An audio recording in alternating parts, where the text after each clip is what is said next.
Assalamualaikum warahmatullahi wabarakatuh. Bertemu lagi dengan Bu Miftah untuk pembelajaran hari ini ya. Sebelum belajar, kita berdoa dulu ya Nak. Kita baca doa mau belajar. Bismillahirrahmanirrahim. Rabbi zidni ilman nafi'ah warzuqni fahma wasi'ah. Ya Allah, tambahkanlah aku ilmu yang bermanfaat dan anugerahkan kepadaku kepahaman yang luas. Ya Allah, kabulkanlah permohonanku. Amin, amin ya robbal alamin. Alhamdulillah kita bertemu lagi dalam keadaan sehat walafiat. Sekarang kita belajar tema 7, subtema 4, pembelajaran 3 dan 4. Dengan Bu Miftah, kalian akan belajar PPKN. Simak dan perhatikan penjelasan Bu Miftah. Sekarang kita masih belajar tentang tempat wisata kesukaan. Siti dan rombongannya sekarang berkunjung ke kebun binatang ya. Siti dan teman-temannya berkunjung ke kebun binatang. Mereka sukacita mengikuti kunjungan. Banyak binatang di kebun binatang. Seluruh siswa mengikuti kunjungan. Mereka belajar bersama di kebun binatang. Jadi di situ mereka bisa mempelajari hewan-hewan apa saja, kemudian jenis makanannya, termasuk golongan hewan apa ya. Rasa kebersamaan mereka menambah semangat belajar. Jadi semuanya kompak. Ya. Di Jakarta kamu bisa mengunjungi kebun binatang Ragunan. Dekat dengan tempat tinggal kita. Di situ juga kita bisa banyak belajar ya tentang hewan-hewan. Koleksinya banyak sekali. Bisa hewan yang memang asli Indonesia atau hewan-hewan itu sengaja didatangkan dari negara lain. Tentu tempat hidupnya juga disesuaikan dengan daerah asalnya. Misalnya unta dari Arab atau kanguru dari Australia dan masih banyak binatang yang lain. Mereka mengunjungi semua hewan yang ada di kebun binatang, ya. Nanti kalau kamu mengunjungi kebun binatang harus perhatikan aturan-aturan yang berlaku di situ dan kamu harus mematuhi ya. Siti membeli makanan hewan yang dijual di sana. Jadi sudah disiapkan oleh petugas kebun binatang makanan khusus untuk binatang yang bisa dijual. Jadi tidak boleh memberi makan sembarangan karena bisa membahayakan keselamatan hewan. Sambil berkeliling, sesekali ia memberi makanan sehingga hewan pun mendekat.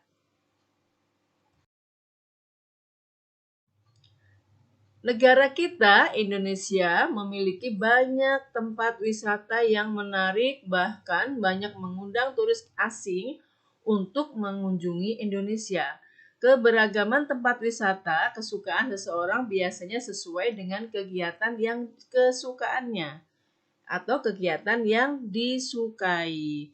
Orang yang suka surfing, berselancar pasti mengunjungi laut yang berombak tinggi karena banyak tantangannya. Orang yang suka mendaki gunung, dia akan mengunjungi tempat-tempat ya atau gunung yang tinggi yang bisa dia daki. Atau kamu yang suka mempelajari ilmu pengetahuan, kamu bisa mengunjungi ya Museum Iptek. Di situ banyak tempat-tempat yang menarik. Masih banyak lagi ya, Nak ya. Kemudian Bu Guru akan menjelaskan berdasarkan tujuan kegiatannya, tempat wisata di Indonesia itu dapat dikelompokkan sebagai berikut. Yang pertama, tempat wisata edukasi atau pendidikan. Contohnya museum ya. Di Jakarta banyak sekali museum yang bisa kamu kunjungi. Museum Nasional atau Museum Gajah, ada Museum Fathahillah. Di daerah situ juga ada Museum Bank Mandiri ya. Kemudian ada museum keramik, museum wayang ya. Kemudian kita bisa mengunjungi Taman Mini Indonesia Indah. Di situ kita bisa melihat ya rumah adat dari seluruh suku atau provinsi di seluruh Indonesia. Dan masih banyak tempat yang lain yang merupakan contoh tempat wisata edukasi. Yang B, tempat wisata rekreasi yang tujuannya memang benar-benar kita ingin refreshing, melepas kepenatan. Contohnya pantai, di situ kita bisa bermain air, bisa bermain layang-layang, bisa main pasir, ya, bisa naik perahu atau ke tempat yang ada air terjunnya, ya, sambil mandi. Nah, kemudian ada sumber air panas, kemudian ke pegunungan misalnya di puncak, ya, dan masih banyak tempat yang lain. Sekarang kita akan melihat apa kegiatan Siti, Edo, dan teman-teman yang lain, ya. Ini sekarang menyapa pengunjung, ya. Pengunjung kebun binatang berasal dari berbagai sekolah dan masyarakat. Mereka berasal dari berbagai daerah atau suku. Siti menyapa beberapa pengunjung, ya. Kamu apabila ke Taman Mini misalnya, ya, di situ pengunjungnya dari seluruh Indonesia, ya, dari Jawa Timur, dari Jawa Tengah, ya, bahkan mungkin dari luar Jawa.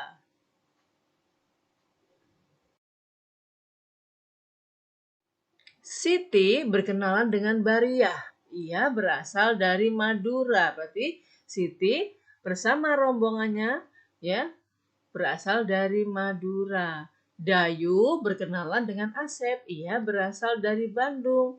Beni berkenalan dengan Joko. Ia berasal dari Solo. Edo berkenalan dengan Madin. Ia berasal dari Jakarta. Mereka senang bisa berkenalan di kebun binatang. Hal ini mencerminkan salah satu ciri khas bangsa Indonesia yaitu bersikap ramah tamah, saling bertegur sapa.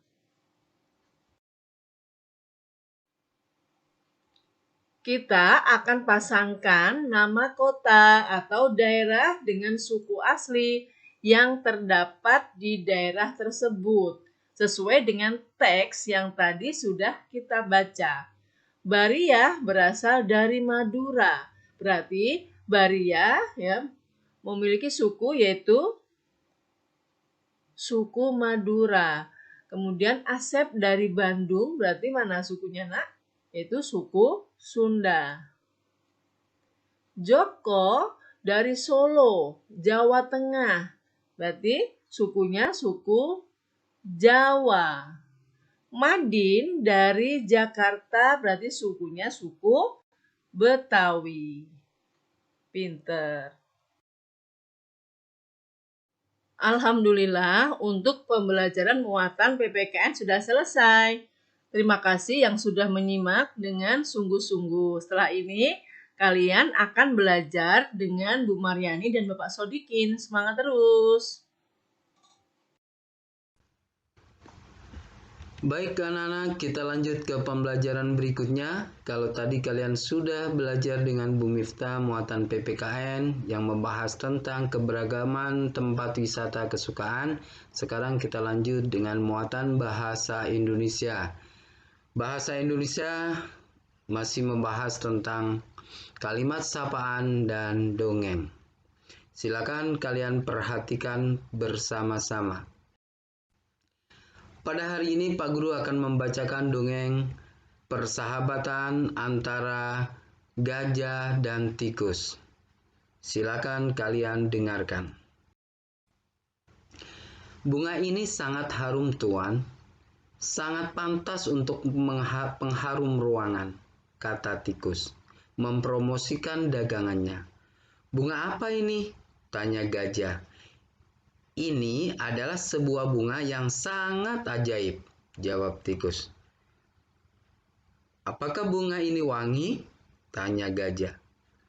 Tentu saja, bunga ini sangat harum sekali, jawab tikus. Boleh aku mencobanya? Tanya gajah. penasaran dengan wanginya. "Tentu saja tuanku, silakan." Gajah pun berlahan-lahan menjulurkan belainya yang panjang. Ia pun menghirup wangi bunga ajaib itu. Benar sekali, dikatakan tikus. Bunga tersebut sangat wangi. Namun, tidak lama kemudian hidungnya terasa geli dan gatal tidak bisa tertahan.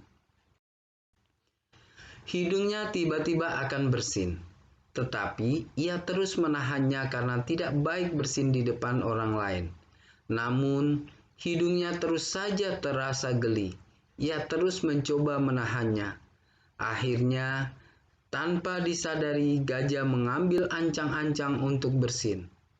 Ia menghirup udara kuat-kuat melalui mulutnya yang besar. Begitu besar angin yang masuk ke dalam mulutnya, bahkan tangkai bunga pun tersedot keluar dari tangkainya. Melihat ancang-ancang gajah, tikus pun bersiap untuk pergi meninggalkan tempat tersebut. Ia berpikir akan terjadi angin topan.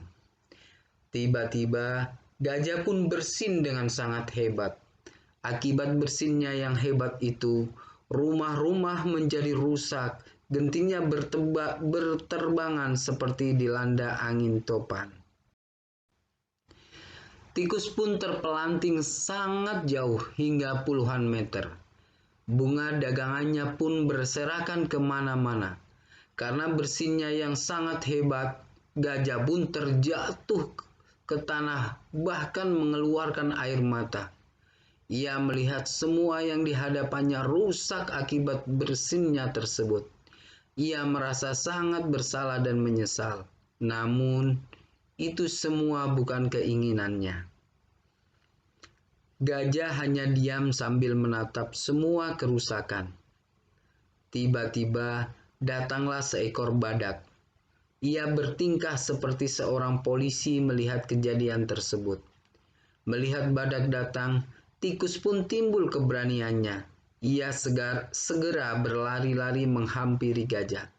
"Hai tuan, kau harus mengganti kerugianku. Lihatlah, bunga-bunga daganganku semua berhamburan dan hancur. Aku akan adukan kau kepada badak," bentak tikus marah.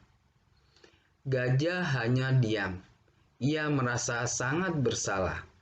"Tenanglah, aku akan mengganti semua kerugianmu," kata gajah dengan lembut. Badak pun menghampiri gajah dan tikus. "Lihat akibat perbuatanmu," bentak badak dan menunjuk ke arah rumah-rumah yang rusak. "Iya, itu salahku," kata gajah mengakui kesalahannya. "Bunga-bungaku semuanya rusak. Aku meminta ganti rugi," bentak tikus. Sebenarnya, gajah sangat marah kepada tikus karena bunga yang ia jual akibatnya malah kacau balau. Tetapi ia menahan kemarahannya. "Apa benar yang dikatakan tikus?" tanya badak. "Tidak, saya tidak merusak dengan sengaja," jawab gajah. "Bagaimana rumah itu bisa hancur dan bunga-bunga yang tikus jual berserakan kemana-mana?" tanya badak. "Saya hanya bersin, tuan." "Bersin? Hanya karena bersin, rumah-rumah ini hancur?" tanya badak tidak percaya. "Saya hanya mencium bunga yang dijual tikus," jawab gajah sambil menunjuk bunga yang berserakan. Bunga siapa itu?" tanya badak. "Itu adalah bunga tikus." Badak pun melihat ke arah tikus. Tiba-tiba, tikus berubah menjadi gelisah. Badak pun mengerti bahwa ini bukan kesalahan gajah seorang. Akhirnya, badak yang bertingkah menjadi polisi tersebut menengahi gajah dan tikus. Akhirnya, tikus pun meminta maaf karena sudah menjual bunga ajaib yang menjadi malapetaka tersebut. Gajah pun merasa bersalah. karena bersinnya tersebut mengakibatkan kerusakan yang sangat besar dan merugikan orang lain. Badak pun melanjutkan perjalanannya setelah menjadi polisi. Mereka berdua mengakui kesalahannya. Semenjak itu, gajah dan tikus berteman baik. Semua itu berkat bunga ajaib. Nah, anak-anakku sekalian, setelah kalian mendengarkan atau membaca dongeng yang disampaikan oleh Pak Guru, sekarang tulislah minimal 5 kalimat berdasarkan dongeng di atas yang memuat kata sapaan. Nah, 5 kalimat ya yang mengandung kata sapaan. Yang pertama adalah,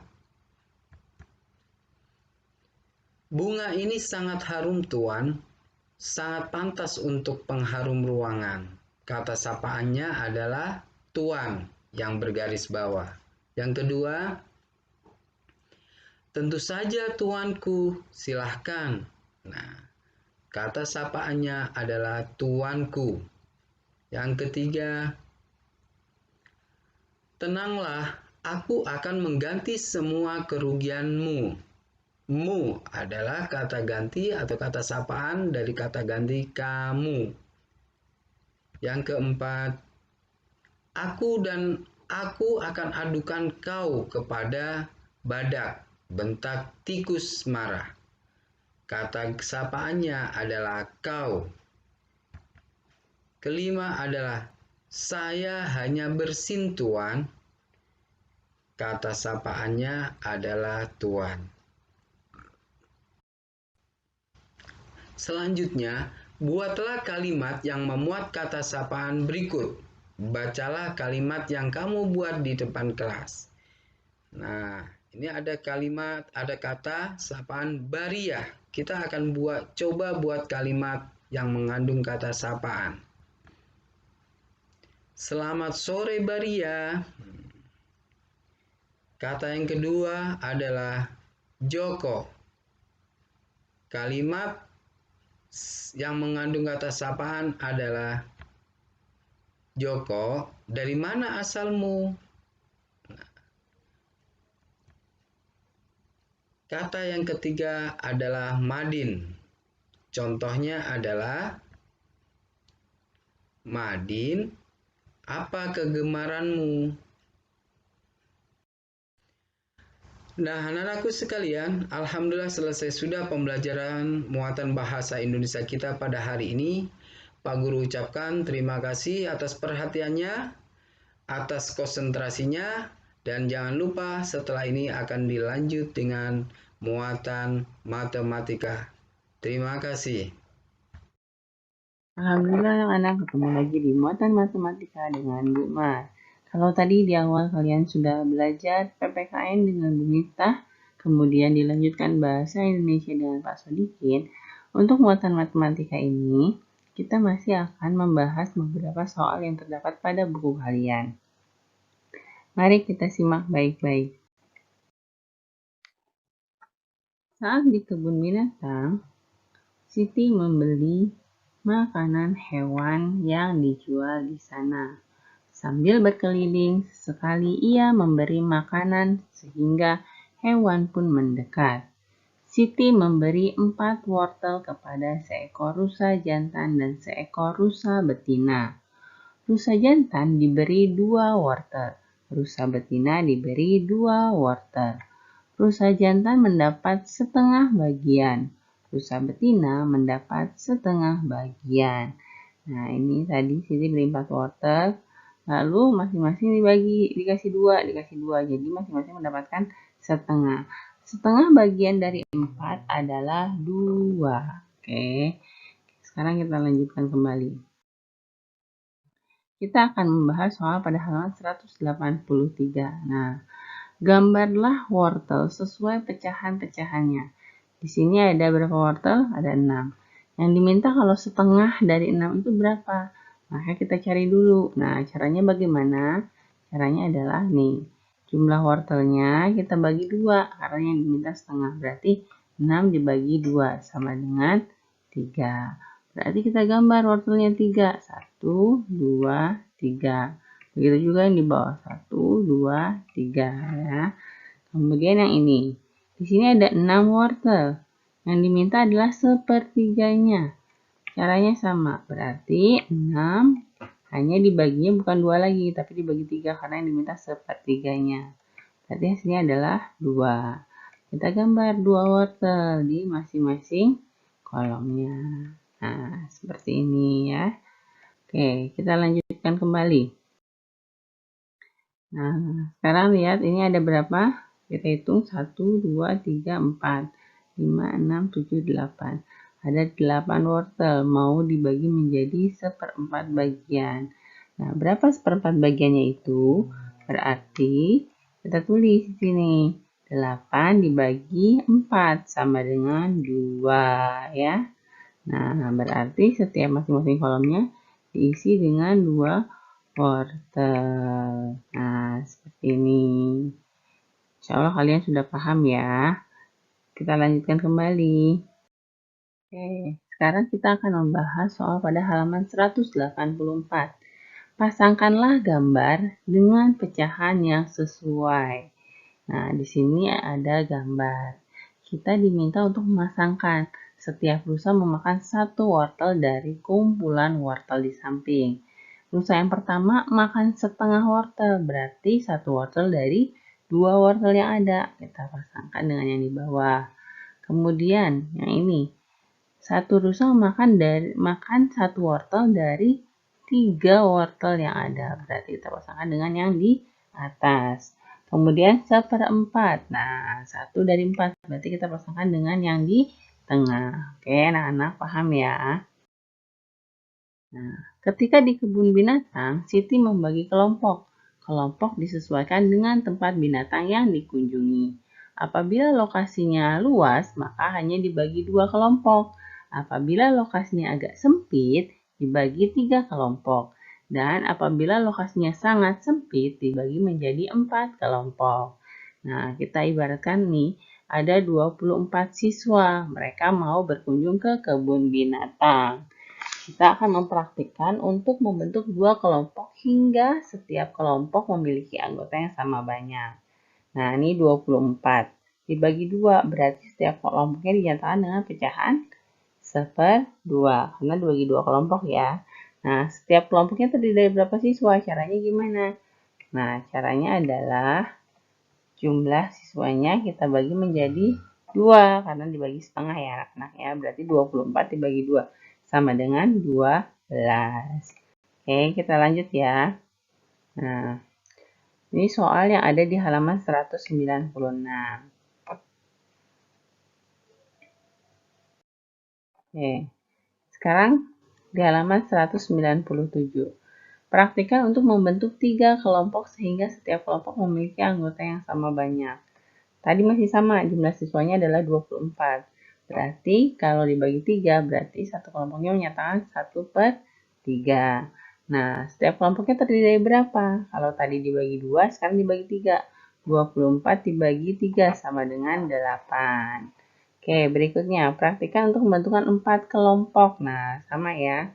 1/4, lalu tadi 24 dibagi 4 sama dengan 6 siswa. Seperti itu anak-anak. Ya, jadi ingat aja kalau dibagi setengah, kalau dimintanya 2 kelompok berarti dibagi 2, dibagi 3 kelompok dibagi 3, 4 berarti 4 gitu ya. Nah, sekarang pembahasan yang halaman 198. Sekarang kita masuk ke pembahasan halaman 198. Lingkarilah pecahan yang sesuai dengan gambar. Di sini ada 1 buah kue dibagi menjadi 4. Berarti adalah 1/4. Lalu di sini ada 3 buah kadal mungkin ya, atau komodo. Nah, berarti dia 1/3. Nah, ini ada roti yang dibagi 2, 1/2. Nah, kalau ini kita lihatnya bukan 6 ya, 1, 2, 3. Tapi ini 1, 2, 3. Berarti 1/3. Ularnya ada 4, berarti 1/4. Belalangnya ada 2, berarti 1/2. Seperti itu. Nah, alhamdulillah kita sudah selesai membahas soal yang ada di buku kalian. Semoga kalian paham apa yang sudah dipelajari. Jangan lupa untuk selalu beribadah. Tetap semangat anak-anak. Kita nanti setelah ini kalian boleh mengerjakan tugas yang ada di halaman 199 sampai 200 ya. Belajar adalah ibadah, jadi tetap semangat untuk belajar. Jangan lupa berdoa sesudah belajar ya. Allahumma arinal haqqo haqqan warzuqna tiba'ahu wa arinal batilan batilan arzuqna tinaba. Wassalamualaikum warahmatullahi wabarakatuh. Ingat selalu untuk 5M dan sholat.